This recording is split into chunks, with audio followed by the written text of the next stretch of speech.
CMR ఇప్పుడు మరింత వైభవంగా విశాలంగా మన ఉప్పల్లో గ్రాండ్ రీఓపెనింగ్ 28 మార్చ్. ఈ రోజు అంటే చందన్న గారి బర్త్డే సెలబ్రేషన్ ఇక్కడ గ్రాండ్ గా జరుగుతుంది. మగధీర రిలీజ్ అయింది, ఏం చెప్తారు? ఆయనకి చెప్పేదే ఉందన్న, ఆల్రెడీ తొక్కుకుంటూ పోవాలన్నట్లు కుంభస్థలాన్ని బద్దలు కొట్టాలని ట్రిపుల్ ఎలాగైతే చెప్పారో ఆల్రెడీ దాన్ని బద్దలు కొట్టారు. దాన్ని అలానే కొనసాగిస్తూ ఇంకా ఉన్నత శిఖరాలను అధిరోహిస్తారు. మెయిన్గా ఈ తరం యాక్టర్లు ఎలా ఉండాలని చరణ్ గారిని చూసి నేర్చుకోవచ్చు.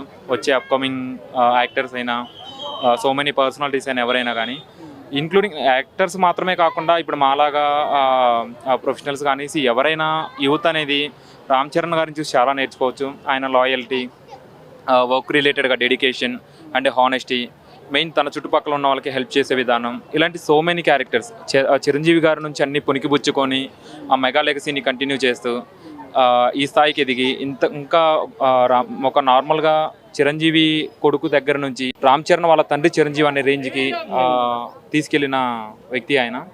సో అలాంటి లెగసీని తను ఇంకా కంటిన్యూ చేస్తూ ఇలానే ఫ్యాన్స్ అందరిని అలరిస్తూ మెగా లెగసీని ముందుకు తీసుకుంటారని ఖచ్చితంగా కోరుకుంటున్నాను. ఫేవరెట్ డైలాగ్ చెప్పండి. డైలాగ్ అని అంటే మనకి చిరుత దగ్గర నుంచి ఇక్కడ దాకా చాలా సినిమాల్లో మంచి మంచి డైలాగులే ఉన్నాయి. బట్ మోస్ట్ ఫేవరెట్గా వచ్చేసి ఏ డైలాగ్తో అయితే ఆయన ఎక్కువగా పాపులర్ అయ్యారో ఆ ఒక డైలాగ్తో నేను చెప్దాం అనుకున్నాను. మగధీరాలో ఒక్కొక్కరిని కాదు షేర్ ఖాన్ 100 మందిని ఒకేసారి రమ్మనని ఆ రోజు ఏ రోజు అయితే చెప్పారో, ఇండస్ట్రీలోనే ఇప్పుడు బాలీవుడ్ టాలీవుడ్లో ఎంత 100 మంది ఉన్నా కానీ ఒక్కొక్కరిని రమ్మని చెప్పేసి ఆయన సవాలు ఆ రోజు నుంచే విసరడం జరిగింది. సో ఆ మూవీ అన్న ఆ డైలాగ్ అయినా ఈరోజు రిలీజ్ ఆ డైలాగ్ని మరలా ఇంకోసారి చెప్పడం చాలా హ్యాపీగా ఉంది. రామ్ చరణ్ గారి ఫేవరెట్ ఫుడ్ వచ్చేసి తను అన్నీ మ్యాక్సిమం లైక్ చేస్తారు. But I think most favourite biryanis and sea food. Yeah. Favourite colour వచ్చేసి white and blue. Favourite hero వచ్చేసి ఆబ్వియస్లీ చిరంజీవి గారు తన బిగ్గెస్ట్ హీరో ఎప్పటికైనా.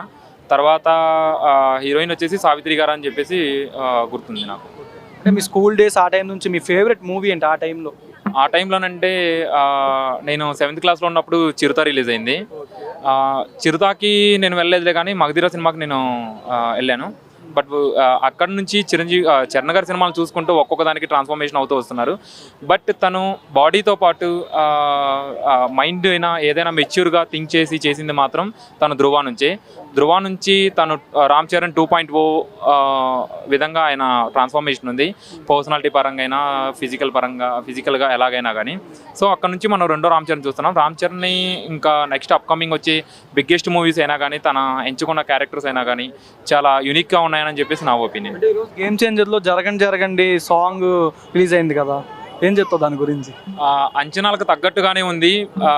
బట్ ఇది ఒక మాస్ దాంట్లో కూడా ప్రభుదేవ గారు ఒక యూనిక్ స్టెప్ని దాంట్లో మెన్షన్ చేశారు. సో అది నాకు బాగా నచ్చింది. అంటే ఇలాంటి సాంగ్లో కూడా ఒక సిగ్నేచర్ స్టెప్ని పెట్టొచ్చు అనేది ప్రభుదేవ దాంతో ప్రూవ్ అయింది.